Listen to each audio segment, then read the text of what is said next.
I knew shit was sideways when I walked into the Kovali's group boardroom and found a mood board titled Synergy Vibes 2024 that looked like a Pinterest page for a confused golden retriever. That's my life. I'm the process optimization lead, which is corporate speak for the janitor of executive stupidity. I don't plunge toilets, but I do flush bad ideas before they clog the revenue stream, and let me tell you, the pipes in this place are backed up with pure, unadulterated ego. Hey, before I get into how I accidentally toppled a dynasty with a piece of jewelry, do me a solid, hit subscribe and upvote. It fuels my caffeine addiction and keeps the legal team nervous. 95% of you just listen and run, don't be that guy. Be the guy who leaves a small click tip. All right, back to the carnage. I've been at Kovali's for 5 years. It's one of those legacy firms in Dallas that started with steel and ended up trading data futures, or whatever the hell we actually sell. I don't ask questions about the product. I just make sure the spreadsheets don't lie. I'm the person you call when the numbers don't add up or when the VP of sales tries to expense a team-building trip to a strip club in Vegas as stakeholder engagement. I'm the mechanic. I pop the hood, look at the smoking engine, and tell them they're idiots. They pay me well enough to afford a mortgage and a decent bottle of bourbon, so I stay. But the ecosystem changed 6 months ago. That's when Avery showed up. Avery is the CEO's niece. She's 24, has a degree in communications from a university that probably accepts crayons on the application, and her job title is Strategic Vision Coordinator. Do you know what that means? Neither does she. It means she walks around the office holding an iced latte that costs more than my hourly rate in 1999, making suggestions that usually involve changing the font on a report I spent 3 weeks building. She's a human glitter bomb, shiny, invasive, and impossible to clean up after. I was sitting in my cubicle, which is strategically located behind a structural pillar so I don't have to make eye contact with the marketing team. And Avery clacked in. You can always hear her coming. She wears these heels that sound like a tactical assault on the linoleum. Karen, she chirped. It wasn't a greeting, it was a summons. She leaned against my partition, smelling like expensive vanilla and unearned confidence. Quick question. Why is the Q3 forecast so gray? I slowly rotated my chair. My joints popped. I'm 45 and my patience is older than that. It's a spreadsheet, Avery. It's black and white. That's how numbers work. They aren't mood rings. Right, but it's just not giving success, you know? She took a sip of her latte, leaving a lipstick stain on the straw that matched her nails. I was thinking we could color code the revenue streams. Maybe a sunset gradient? Uncle Phil loves sunsets. Uncle Phil, the CEO. The man who thinks process optimization is a type of yoga. Avery, I said, my voice dropping to that register I use when I'm explaining why you can't put metal in a microwave. If I add a sunset gradient to the financial audit, the IRS isn't going to think it's pretty. They're going to think we're cooking the books on acid. Leave the formatting alone. She rolled her eyes. It was a practiced motion, something she probably perfected in a sorority house mirror while complaining about the quality of the cocaine. God, you're so analog, Karen. You need to vibrate higher. She pushed off my desk, knocking over a stack of invoices I had just reconciled. She didn't apologize. She didn't even look down. She just strutted away, texting someone on a phone that had a case bigger than her head. I looked at the invoices scattered on the floor. This was the routine. I build the house, they spray paint graffiti on the walls and call it renovation. Most people would snap. They'd storm into HR and file a complaint. But I know better. HR in a family-run company is just a suggestion box that feeds directly into the paper shredder. You don't fight the niece, you survive her. You keep your head down, you fix the leaks, and you wait for the rust to eat them alive. I picked up the papers one by one. I'm used to cleaning up. My dad, Alan, was a mechanic for real.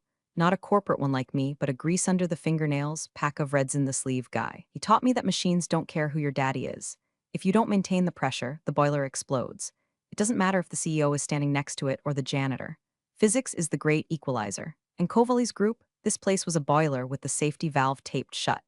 I went back to work. I had a meeting later that afternoon with a prospective client, some billionaire named Dorian Fleet, who was rumored to be buying a 20% stake in the company. The office was buzzing. People were running around like headless chickens trying to look busy. The marketing team was blowing up balloons for a billionaire investor, and the sales guys were practicing their golf swings in the hallway. I just opened Excel. I had data to scrub. Around 2 p.m., I went to the break room to refill my coffee. The coffee at Kovali's is sludge. It tastes like burnt rubber and despair, but it's free and it's hot. I was standing there, staring at the microwave, watching the seconds tick down on someone's reheating fish taco, because there's always one sociopath in every office, when Avery walked in again. She was with two of her minions, junior associates she'd poached from actual work to follow her around and laugh at her jokes. She saw me and stopped. A smirk curled up her face, toxic and sweet. Karen, she said, loud enough for the whole room to hear. I was just telling the girls about your vibe. It's so retro, like I gave up on my dreams in 2004 chic. Her minions giggled. I poured my coffee. I didn't turn around. You need something, Avery, or are you just narrating my life for sport? I just think it's cute, she continued, stepping closer. How you just exist here, like furniture. I turned then. My hand was wrapped around my mug. On my ring finger, the fluorescent light caught the dull glint of silver. Avery's eyes dropped to my hand. She squinted. And that ring, she laughed, pointing a perfectly manicured finger. God, Karen, did you get that out of a gumball machine? It looks like something a trucker would trade for a pack of gum. The room went quiet, not the respectful quiet of a library, but the awkward quiet of a car crash. The minions covered their mouths. I looked down at the ring. It was heavy, sterling silver, engraved with a pattern of gears and ivy, worn smooth by 50 years of friction. It wasn't jewelry. It was a knuckle duster disguised as a keepsake. I looked up at Avery. I didn't smile. I didn't frown. I just looked at her with the flat, dead eyes of a woman who knows exactly where the bodies are buried because she dug the holes. It has sentimental value, I said, my voice gravel. Sentimental? Avery scoffed. Please, it's scrap metal. You should melt it down. Maybe buy yourself a personality. She spun around, her hair whipping the air, and marched out, her minions trailing in her wake like exhaust fumes. I stood there for a long moment. My pulse wasn't racing. I wasn't crying. I took a sip of the burnt coffee. It tasted like gasoline. I liked gasoline. It meant something was about to burn. That ring wasn't from a vending machine. It was from a dead man's hand. My dad, Alan Harwood, wasn't a soft man. He was made of callus and cough suppressants. He didn't hug, he fixed things. If my bike broke, he didn't buy me a new one. He handed me a wrench and told me to figure out the torque ratio. When he died, he didn't leave a portfolio of stocks or a summer home in the Hamptons. He left a garage full of half-restored engines and this ring. He wore it every day. It was custom-made, he told me once. Forged in the fire just like us, Car Bear. He'd tap it against the table when he was thinking. Clink, clink, clink. Sound of a problem being solved. When the cancer finally ate the last of him, I took it off his finger. It was still warm. I had it resized, but I kept the grit. I didn't polish it. I liked the scratches. Each scratch was a story of him busting his knuckles to put food on my table. Avery calling it scrap metal didn't hurt my feelings. It insulted my religion, and my religion is competence. I went back to my desk and sat in the silence of my rage. It wasn't a hot, screaming rage. It was a cold, calculated assessment of structural weakness. Avery was a rust spot, and you don't paint over rust. You grind it out. The afternoon wore on. The office energy shifted from panic to hysteria. The billionaire was coming, Dorian Fleet. If you don't know the name, Dorian Fleet is the kind of guy who buys companies just to dismantle them for spare parts. He's a venture capitalist vulture, but the classy kind. The kind that wears bespoke suits while he eats your liver. He was looking to acquire a minority stake in Covallies, which meant an influx of cash that Uncle Phil desperately needed because, rumor had it, he'd bet the Q2 profits on some crypto scam his golf buddy pitched him. At 3:00 p.m., the summons came. All senior staff to the war room. I'm not technically senior staff in terms of title, but I'm the only one who knows how to project the financial models without crashing the server, so I was required. I grabbed my laptop and my notebook, a battered leather thing, not an iPad, and headed to the conference room. It was a scene. The table was mahogany, polished to a mirror shine that reflected the desperation in everyone's faces. Uncle Phil sat at the head, sweating through his dress shirt. He looked like a ham that had been left out in the sun. Next to him was Avery. She had changed. She was wearing a power suit that looked like it was made out of aluminum foil and hopes. She was manic, arranging a stack of color-coded binders that I knew for a fact contained zero actual data. Karen, Phil barked when I walked in. Did you fix the projector? Avery says the vibes were off in the HDMI cable. The cables don't have vibes, Phil, I said, plugging in. They have pins. I fixed it. Great, great. Now sit in the back. Don't speak unless asked. We need to present a youthful, dynamic front to Mr. Fleet. Energy, synergy, disruption. I sat in the corner in the shadows just the way I like it. I opened my laptop and pulled up the real numbers, just in case the youthful dynamic decided to drive the presentation off a cliff. At 3:15 p.m. precisely, the doors opened. The room temperature seemed to drop 10 degrees. Dorian Fleet walked in. He wasn't what I expected. I expected a tech bro in a hoodie or a dusty old banker. He was neither. He looked like a retired hitman. Tall, sharp features, gray hair cut with military precision. He wore a suit that cost more than my house, but he wore it carelessly like it was just a uniform. He didn't smile. He didn't shake hands. He just walked to the empty chair opposite Phil, sat down, and placed a single, slim folder on the table. His eyes scanned the room. They were predatory. They swept over Phil's sweating face, over the marketing team's balloons, over Avery's shiny binders. Then, for a split second, they landed on me in the corner. He paused. A flicker of something, confusion, recognition, crossed his face. Then it was gone. Mr. Fleet, Phil boomed, his voice cracking. Welcome to Covallies. We are so thrilled to skip the foreplay, Phil, Dorian said. His voice was quiet, deep, and absolutely terrifying. I have 45 minutes before I have to be in Tokyo via Zoom. Show me why I shouldn't let this company go bankrupt and buy the IP at auction for pennies. Phil turned pale. He looked at Avery. Avery, go, the presentation. Avery stood up. This was her moment. She flashed a smile that was all teeth and whitening strips. Mr. Fleet, she purred, clicking a remote. The screen behind her exploded into a kaleidoscope of meaningless charts. Here at Covellies, we aren't just a company, we're a family. We believe in organic growth, holistic synergy, and leveraging our core competencies to ideate the future. I physically winced. Ideate the future. It sounded like something a cult leader would say before passing out the Kool-Aid. Dorian didn't blink. He stared at her. Avery, I'm the strategic vision coordinator. Right, Dorian said dryly. And what exactly is your strategy for the 14% drop in operational efficiency over the last 3 quarters? Avery froze. The smile faltered. She hadn't prepared for numbers. She had prepared for vibes. Well, she stammered, flipping a page in her binder. We feel that the efficiency metrics are antiquated. We're pivoting to a more employee-centric happiness model. Happiness doesn't pay dividends, Dorian said. He leaned forward. I'm looking at your process flow. It's a mess. Who handles your optimization? Avery looked at Phil. Phil looked at the table. I do, I said from the corner. Dorian's head snapped toward me. The room went silent. Avery shot me a look that screamed, "Shut up, you peasant." You? Dorian asked. Karen Harwood, I said, not standing up. Process lead. And the efficiency drop isn't because of happiness. It's because we switched supply chain vendors to a company owned by Phil's brother-in-law, which increased lead times by 22%. Phil made a choking sound. Avery's mouth dropped open. Dorian stared at me. A slow, shark-like smile touched his lips. Come closer, Miss Harwood, he said. I want to see your data. I stood up. I walked toward the table. I placed my hand on the mahogany surface to lean in and point at a figure on the screen. My hand, the hand with the ring. Dorian's eyes went to the screen, then down to my hand. He froze. He stopped breathing. The silence in the room changed texture. It went from awkward to heavy. He reached out, his hand hovering over mine. He wasn't looking at the data anymore. He was staring at the battered, scratched silver ring on my finger. Where did you get that? He whispered. The menace was gone from his voice, replaced by something that sounded like shock. Avery laughed, a nervous, jagged sound. Oh, ignore that, Mr. Fleet. It's just some junk quiet, Dorian snapped. Without looking at her, he didn't raise his voice, but the word hit her like a slap. He looked up at me, his eyes intense. I asked you a question. Where did you get that ring? I looked him dead in the eye. I didn't know why he cared, but I wasn't going to lie. It was my father's, I said, Alan Harwood. Dorian sat back in his chair. He looked like he'd been punched in the gut. He looked from me to the ring and then to Phil. Alan Harwood, he repeated. He let out a long breath. Well, that explains the competence. He looked at me again. You have no idea, do you? Idea about what? I asked. If you're Alan Harwood's daughter, Dorian said, his voice ringing clearly in the silent room, and you hold that ring, then you aren't the process lead. He paused for effect. You're the majority heir to this entire company. The silence that followed was absolute. It was the kind of silence you get after a bomb goes off before the screaming starts. Uncle Phil looked like he was having a stroke.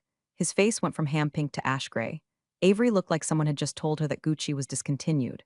Her eyes darted between me and Dorian, trying to process the words, but the processor was offline. Excuse me, Avery squeaked. Heir, she's the IT lady. She fixes the printer. Dorian ignored her. He stood up, buttoning his jacket. This meeting is over. Everyone out, except Miss Harwood. Now see here. Dorian, Phil sputtered, trying to regain some semblance of authority. You can't just dismiss my board in my own building. Alan Harwood was a mechanic, a grease monkey. He fixed the boilers in the 80s. Dorian turned on Phil slowly. Alan Harwood was the silent partner who patented the thermal regulation algorithm that this entire company is built on. You built the shell, Phil. Alan built the engine. And you know damn well what the founding charter says. Phil slumped back in his chair. He knew. The realization washed over him and he looked small, defeated. Out, Dorian said again. They scrambled. Avery shot me a look of pure distilled venom as she grabbed her binders, but she left. The door clicked shut. It was just me and the billionaire. I didn't sit down. I crossed my arms. All right, I said. Cut the crap. What is this, a prank? Am I on a reality show? Dorian walked over to the window, looking out at the Dallas skyline. He pulled a silver cigarette case from his pocket. Do you mind? I smoke Marlboro Reds in my truck on lunch break, I said. I think I can handle secondhand vapors. He chuckled, a dry, rusty sound. Alan smoked Reds, filthy habit. I told him it would kill him. It did, I said flatly. Dorian turned back to me. I'm sorry. He was a singular man. We started Covellies together, 40 years ago, in a garage in Dayton. Phil was the money man. He had the inheritance. I was the strategy. But Alan was the genius. He wrote the code for the intake systems on napkins. He designed the hardware with scrap metal. He never told me, I said. He just said he worked maintenance. He hated the suits, Dorian said, gesturing vaguely at the boardroom. He hated the politics. When we went public, he refused the shares, said he didn't want to be a paper pusher.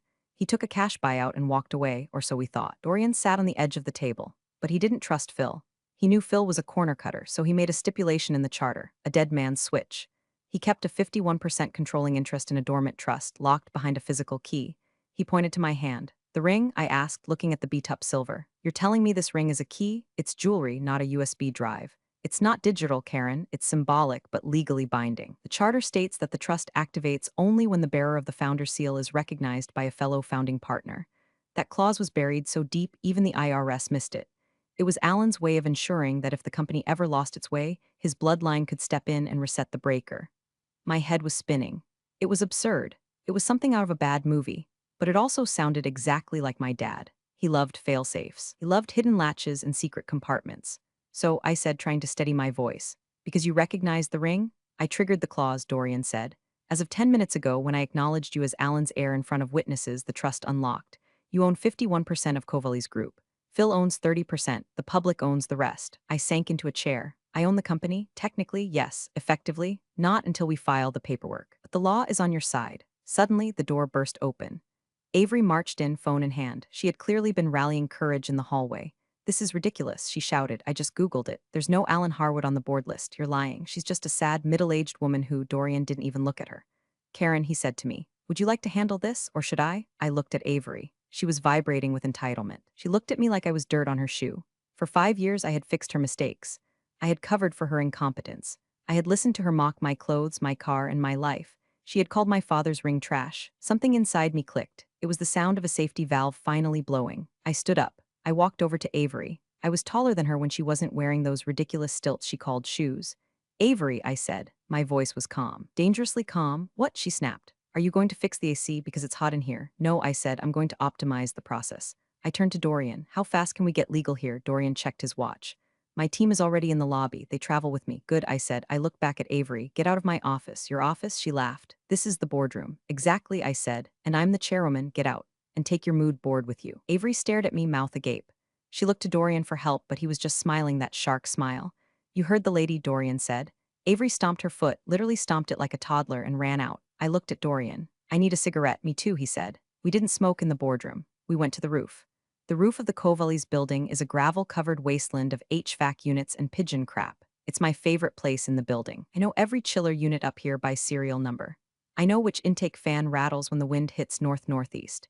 It was fitting that I became a billionaire, or whatever I was now, standing next to a rusted cooling tower. Dorian's legal team had arrived within minutes. They were a phalanx of identical suits, carrying briefcases that probably contained more billable hours than I'd earned in a lifetime. They set up shop in the lounge, the glass-walled executive waiting area that Phil used for drinking scotch at 10 a.m. But I needed air first. I leaned against the parapet, lighting a Marlboro with shaking hands. The wind whipped my hair across my face. "He never wanted this for you, you know," Dorian said, joining me. He didn't light up. He just held his silver case like a talisman. "What? To be rich?" I exhaled smoke, watching it dissipate over the gray Dallas city. "To be one of us," Dorian corrected. "He thought corporate life was a disease. He wanted you to have a trade, a skill, something real. So he let me struggle?" I asked, a hint of bitterness creeping in. "I've been scraping by on a mid-level salary, driving a 2014 Ford while he was sitting on a dormant empire." "Why?" "Protection," Dorian said. "If he had given you the shares when you were 20, Phil would have eaten you alive. He would have manipulated you, diluted your stock, or bought you out for pennies." Alan knew Phil. He knew Phil couldn't resist a worker, so he let you work. He let you learn the machine from the inside. He paused, looking at me. "And it worked, didn't it? You know where the bodies are buried because you're the one who had to clean up the blood." I laughed. It was a dark sound. "I know every line of code in the logistics server. I know that Phil pays for his mistress's condo through a shell company listed as consulting fees. I know Avery's degree is from a diploma mill in the Caribbean." Dorian raised an eyebrow. "You have proof?" "I have backups," I said. "I'm the IT lead. I back up everything." "Paranoia is best practice." Dorian smiled. "Alan raised you well." We went back inside. The legal team was ready. They had spread the documents out on the glass table. It was surreal. There, on yellowed legal paper dated 1984, was my father's signature. It was jagged, rushed, like he just wanted to sign and get back to the garage. "The Harwood Trust, effective upon identification of the heir by a founding member. 51% controlling interest, it's ironclad," the lead lawyer said. He looked at me with a mixture of fear and respect. Lawyers smell power like sharks smell blood, and suddenly I was the biggest fish in the tank. The recognition event was witnessed. The ring matches the description in the addendum: sterling silver, custom forge, gear motif. "It's done. You are the majority shareholder." "What about Phil?" I asked. "Phil is currently vomiting in his office," the lawyer said dryly. "But legally, he's a minority partner. He serves at your pleasure. You can vote him out. You can fire him. You can dissolve the board." I ran my finger over my dad's signature. Alan Harwood. He had played the longest con in history. He had planted a seed 40 years ago and waited for the perfect storm to water it. And Avery, I asked. Dorian leaned in. That's up to you. She's an employee, an at-will employee. I thought about Avery. I thought about the butt scrunch leggings comment. I thought about the mood boards. I thought about the way she treated the janitorial staff like they were invisible. Not yet, I said. Firing her is too easy. She thinks she's a visionary. Let's see how she handles actual vision. What's the play? Dorian asked. I looked at the lawyer. Draft a memo. Effective immediately. The Office of Process Optimization is assuming direct control of all executive operations. All departmental spend over $50 requires my signature. All strategic initiatives must be vetted by me. The lawyer blinked. You're putting the CEO on an allowance? I'm putting the whole company on a performance improvement plan, I said. If they want to act like children, I'm going to treat them like children. No more mood boards, no more retreats. We're going to audit the hell out of this place. Dorian chuckled. You're going to make them miserable. No, I said, standing up and smoothing my skirt. I'm going to make them work, and to people like Avery, that's a fate worse than death. I walked out of the lounge. The hallway was quiet. People were peeking out of their cubicles. Word had spread. The rumor mill moves faster than fiber optics. I walked past the break room. The microwave was still beeping. I walked to my desk. My crappy cubicle behind the pillar. I didn't pack up. I sat down. I had work to do. By the next morning, the atmosphere in the office had shifted from panic to haunted house. I walked in at 8 a.m. sharp. Usually nobody acknowledges me until something breaks. Today, the security guard at the front desk stood up and tipped his hat. Morning, Miss Harwood. Morning, Dave, I said. Your badge reader is lagging again. I'll reset the controller later. He looked terrified. You don't have to do that, ma'am. I can call maintenance. I am maintenance, Dave, I said, walking through the turnstile. When I got to my floor, it was eerily quiet. My cubicle had been altered. Someone had placed a vase of flowers on my desk. Cheap carnations, probably from the gas station. There was a card, so happy for you. The Sunshine Committee. The Sunshine Committee was Linda from HR. Linda was a woman whose smile was so tight it looked like it caused her physical pain. She was Phil's enforcer. If Phil was the hammer, Linda was the velvet glove that strangled you. My phone rang. It was Linda.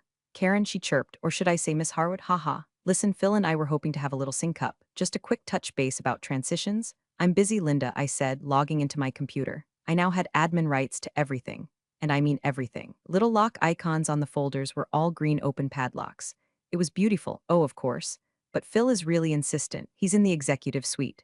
Tell Phil I'm auditing the expense reports from 2018 to present, I said. If he wants to talk, he can come to my cubicle. There was a long silence. Your cubicle? Yes, the one behind the pillar. Tell him to bring a chair. I only have one. I hung up. I spent the next 2 hours digging. Now that I knew what to look for, the corruption wasn't even subtle. It was lazy.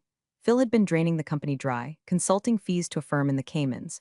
Marketing research paid to Avery's LLC. Avery, I pulled up her file. Salary, $180,000. Job description, to facilitate cross-functional synergy and elevate brand resonance. Experience, social media manager for Kappa Kappa Gamma, 2019. I laughed. A dry, hacking laugh. I was making $65,000 to keep the servers from melting, and she was making triple that to post selfies. Around 10:30, I heard the footsteps. Heavy, angry footsteps. Phil rounded the corner. He wasn't wearing his jacket. His tie was loosened. He looked like a man who hadn't slept. Behind him trailed Avery, looking less shiny than yesterday. She was wearing sunglasses indoors. Karen, Phil hissed, leaning over my partition. What is the meaning of this? You can't demand the CEO come to a cubicle? I didn't look up from my monitors. I'm reviewing the travel budget, Phil. Did you know we spent $40,000 on client entertainment in Miami last month? Who is the client? Because the receipt is from a club called the Boom Boom Room. Phil turned a shade of purple that shouldn't exist in nature. That was confidential business development. It's fraud, Phil, I said calmly.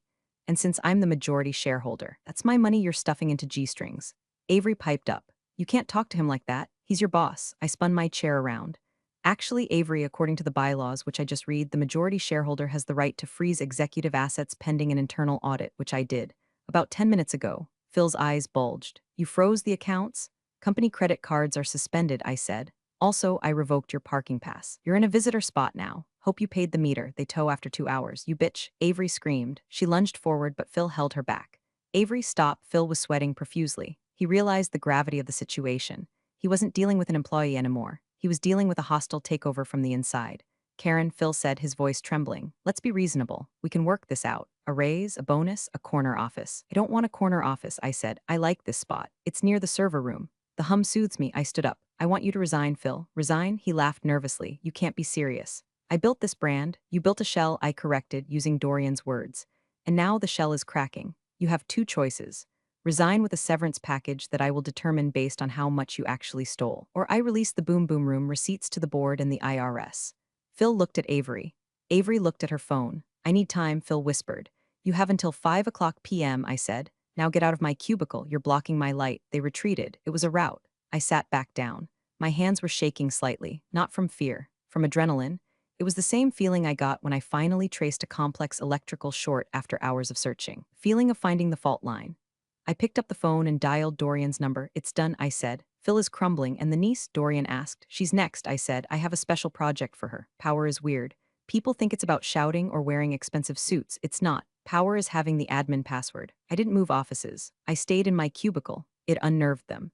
They had to come down to the floor to see the boss. It was a psychological power move that I didn't even plan. I just was too lazy to move my plants. At 1 o'clock p.m., I sent an email to Avery. Subject, Strategic Realignment Special Project 2, Avery Mills at Covelli's Group Com from Karen Harwood at Covelli's Group Com. Avery, since you are the Strategic Vision Coordinator, I have a task that requires your unique skill set. We need to physically audit the archive room in the basement. We have 5,000 boxes of legacy contracts that need to be digitized and tagged for synergy. Report to the basement at 1:30 p.m. No interns. This is sensitive data. Karen, I knew she wouldn't do it. Avery didn't do physical labor. Avery didn't do basements. I pulled up the security camera feed for the basement hallway on my second monitor. I ate my ham sandwich and waited. At 1:45 p.m., Avery appeared on the grainy black and white screen. She was wearing a mask, like a surgical mask, and holding her phone away from her face as if the air itself was infectious. She kicked a box. She took a selfie next to a stack of files with the caption, I checked her Instagram instantly. Grind never stops. CEO life, #hustle #legacy. Then she did exactly what I expected. She didn't open a single box. Instead, she walked over to the fire suppression system panel on the wall. I stopped chewing. The basement held the paper archives, but the server room was directly adjacent. The suppression system was halon gas, safe for electronics, but expensive as hell to refill. But the sprinkler override for the paper archive? That was water. Avery was messing with the valves. She wasn't trying to do the work. She was trying to flood the basement. She probably thought if she ruined the files, to have an excuse for not doing the job. Oops, a pipe burst, so tragic, I watched her twist a red valve. She didn't know that I had installed a digital pressure sensor on that valve 3 years ago because the janitor kept bumping it with his mop. A warning light flashed on my dashboard. Water pressure spike zone 4. I could have stopped her. I could have called security, but I wanted to see how far she would go. She twisted it fully open. Nothing happened. She frowned, twisting it back and forth. She kicked the pipe. I chuckled. I had shut off the main water feed to the basement archive 6 months ago because of a leak I hadn't gotten around to fixing yet. The pipes were dry.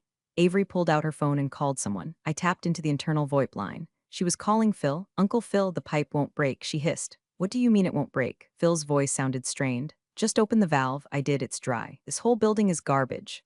Avery, listen to me. You need to find something on her. Find a compliance violation. Hack her email, something. We need leverage. I can't hack. I don't know how. Then make something up. Plant a file. Say she stole data. Anything. I hit the record button. This was it. The smoking gun. Not only was she incompetent, but she was also actively conspiring to frame the majority shareholder. It was stupid. It was desperate. It was beautiful. I picked up my desk phone and dialed the basement intercom. Avery jumped about 3 feet in the air when my voice boomed through the dusty speakers. Avery, I said, my voice echoing in the concrete room. The water is shut off, but the security cameras aren't. Smile. She looked up at the camera, her face a mask of pure terror. Come upstairs, I said. Bring your badge. Avery arrived at my cubicle 10 minutes later. She had tried to fix her hair, but she looked rattled. Dust from the basement streaked her white blazer. She looked like a fallen angel who had landed in a dumpster.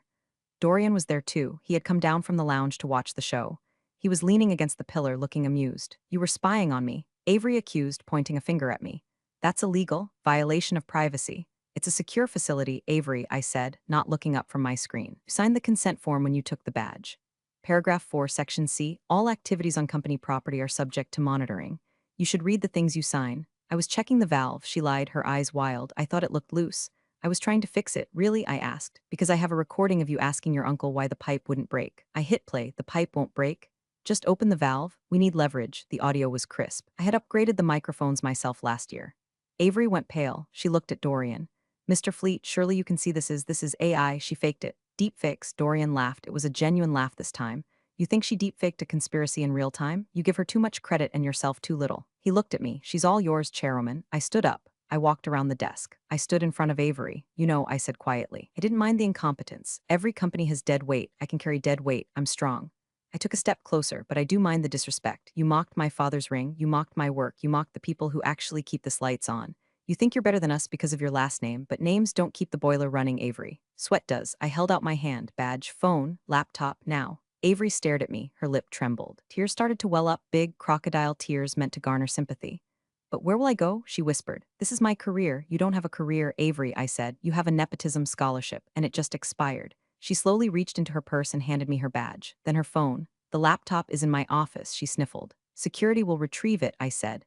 Dave is waiting for you at the elevator. He has a box for your personal items. You have 5 minutes. She turned to leave, shoulders slumped. Then she stopped and looked back. The venom returned for one last second. You're still just a janitor, she spat. You might own the place, but you'll never fit in. You smell like stale smoke and desperation. I smiled. And you smell like unemployment. Get out, she fled. Dorian clapped slowly. Brutal, I liked it. I'm not done, I said. Phil is next. Phil is in his office shredding documents, Dorian said. My team is already there stopping him.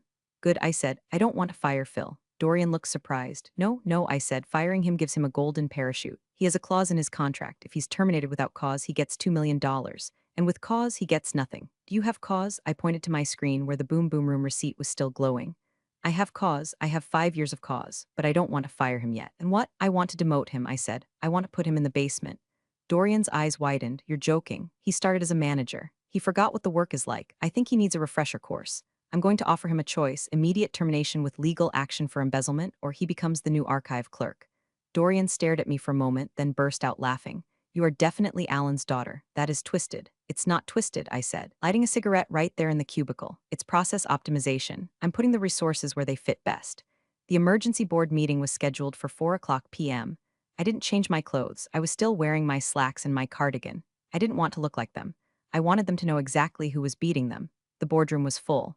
The other minority shareholders, mostly Phil's golf buddies, were there, looking confused and nervous. Phil was sitting at the far end of the table. He looked like a man who had aged 10 years in 10 hours.